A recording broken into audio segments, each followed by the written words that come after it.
one of my dear brother, फुकरा इंसान known as Abhishek Malan and फुकरा इंसान. Hello hello hello. थोड़ा camera zoom out करना पड़ेगा भाई. Hello everyone. आपके जब भाई आए थे तब भी हम लोग कैमरा जूम आउट करना पड़ा था. ऐसा लग रहा है मैं बहुत ऊपर हो गया. नहीं वो अलील आपके कैपिटल टी वाले चले गए हैं तो. Oh, yes. मम्मी पापा दोनों की हाइट ज्यादा है. मम्मी की हाइट थोड़ी कम है, पापा की ज्यादा है. लाइक पापा इज 6 फीट, निश्चय 6'1", आई एम 6'2", तो घर में आप 6'2.5. सबसे लंबे. हाँ मैं बट सबसे देखो सबसे इंपॉर्टेंट चीज है लाइफ में, वो है मेहनत करना. तुम मेहनत करते रहो, कभी मेहनत से मतलब पीछे मत भागना. मतलब मुझे ऐसा लगता है मैं भी लाइफ में मैंने बहुत मेहनत करी है. एंड बहुत लोगों ने मेरे को ऐसे बोला कि शायद तेरे में टैलेंट नहीं है, तेरे में टैलेंट नहीं. मुझे लगता है कि टैलेंट से इंपॉर्टेंट है हार्ड वर्क. वाह भाई क्या बात बोली यार. और सर ये मतलब सच बात है. People can call me talented but they should always remember कि I will be the hardest worker in the room. तो ये मैं सबको समझाना चाहता हूँ कि जितने भी 9 10th के बच्चे, 11 12th के बच्चे हैं, वो हार्ड वर्क से भाई पीछे मत हटो. क्योंकि हम अपना 100% देते हैं. और ऐसा होता है सर कि बहुत बार हम अपना 100% देते हैं बट वी फेल. बहुत मेरे साथ भी बहुत बार लाइफ में हुआ कि मैंने अपना 100% दिया. मुझे लगता है कि अब तो भाई I am gonna pass with flying colours, and मैं फेल हो गया. एंड मुझे ऐसा लगता है कि और उस टाइम दिल तो टूटता है भाई. सर दिल टूटता है. बट उसका मतलब मुझे ऐसा, मतलब मेरे को ऐसा लगता है कि जितने भी सब है we should believe in God. And एक पॉजिटिव ऑरा अपने अराउंड हमेशा होना चाहिए कि भाई अगर ये पॉजिटिविटी है, अगर मैंने अपने बेस्ट दिया एंड मेरे बेस्ट देने के बाद भी मैं फेल हो गया तो कोई दिक्कत नहीं है. भगवान ने सही में कुछ ना कुछ अच्छा और लिखा होगा and we have to go on the other opportunity. Right. वो बहुत जरूरी है. मतलब मैं आपको एक छोटी सी स्टोरी सुनाऊंगा. बिल्कुल बिल्कुल. मैं जब 12th में था तो मेरे को पढ़ने का बहुत शौक था. And I have always been like कि अगर मैं क्लास में पढ़ रहा हूँ आई वांट टू टॉप, मुझे फर्स्ट आना है. तो मैं पढ़ा बहुत ज़्यादा, मैंने मेहनत करी. 12th में मेरे अकाउंट्स में 99 आए, मेरे मैथ्स में 96 आए. जबकि मैथ्स में हाँ, 96. और मैथ्स उस साल सर सबसे टफ पेपर था. उसके बाद सब पेपर्स में अच्छा है. बट मैंने कभी नहीं बताया है कि मेरा जो सबसे लीस्ट स्कोरिंग एग्जाम था वो इंग्लिश था. जबकि मेरे को मेरी टीचर ने बोला था कि ऐसे प्रॉपर लेफ्ट में लाइंस बनाना, राइट में लाइंस बनाना, मार्कशीट पे अच्छा अच्छा लिख के आना. और मेरी इंग्लिश अच्छी थी. मेरे जिन दोस्तों को मैं इंग्लिश का मतलब लेक्चर भी देता था कि भाई ऐसे ऐसे पेपर आ सकता है, ये होगा, उनके भी मेरे से ज्यादा थे. हाँ. बट मेरे 90 आए थे.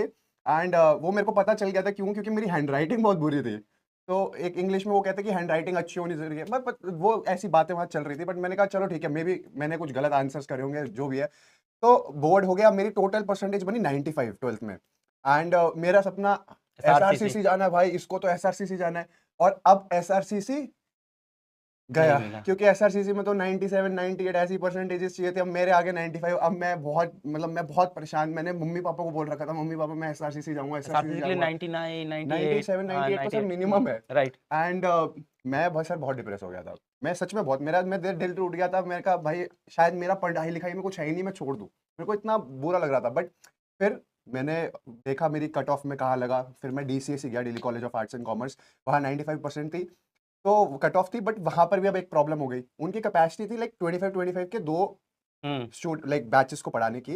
एंड बिकॉज 95% कट ऑफ पे इतने सारे लोग थे, तो मेरे वो 95 लाइक कट ऑफ पे 300 बच्चे वहां पर रजिस्टर हुए. तो हमारी क्लासेस ऑडिटोरियम में होने लग गई. अब ऑडिटोरियम में क्लासेस हो रही थी एंड पीछे आई स्वेयर टू गॉड ऐसे ऐसे बच्चे थे. मतलब उनको देख के मैं कहता कोई स्मोक कर रहा है, कुछ कर रहा है. मतलब क्लास में ऐसे छुप छुप के. तो मेरा तो बहुत दिल टूट गया था. मुझे लगा मेरा पढ़ाई लिखाई में कुछ नहीं है. बट फिर मैंने एक माइंडसेट बनाया कि शायद मुझे यहाँ से हार नहीं माननी.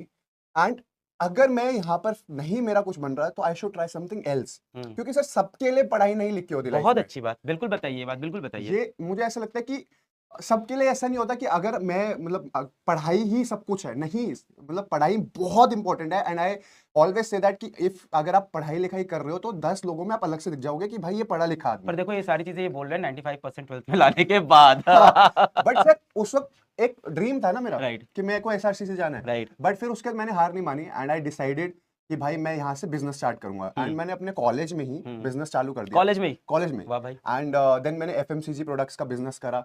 हम 19-20 साल में? 20 साल? 19 साल में. अरे यार. एफएमसीजी प्रोडक्ट्स मैंने toilet cleaners, glass cleaners, floor cleaner, hand wash, ऐसे फ्लोर क्लीनर, ये सारे एफएमसीजी जो प्रोडक्ट्स थे इसका पूरा काम शुरू करा था. मिस्टर बॉन्ड के नाम से हमारी कंपनी भी थी. And we were doing really good. हमने पहले साल में 6 करोड़ का टर्नओवर करा था. भाई साहब. क्योंकि वो हमें पता चल गया था कैसे बेचना है, क्या करना है. मैं मेहनत करता गया.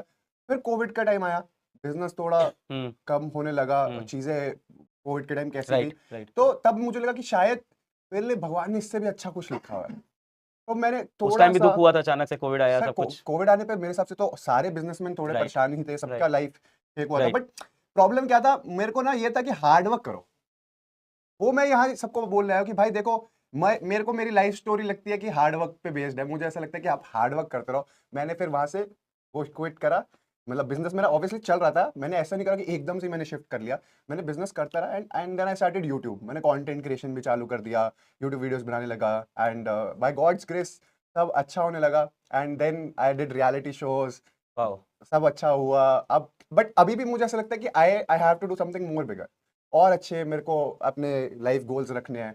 एंड मैं फिर कंपनी हमने चालू करी अपनी ब्रांड की, फिर अब और चीजें हम फिगर आउट करते हैं क्या करना चाहिए। तो इससे मतलब पूरी लाइफ स्टोरी से मैं लोगों को ये बताना चाहता हूँ कि believe in God, keep working hard, do not quit, and कभी भी अपना माइंडसेट मत शिफ्ट करो कि भाई अगर ये मैंने पढ़ाई में फेल हो गया तो मेरी लाइफ खत्म हो गई। नहीं, ये तो शुरुआत हुई है।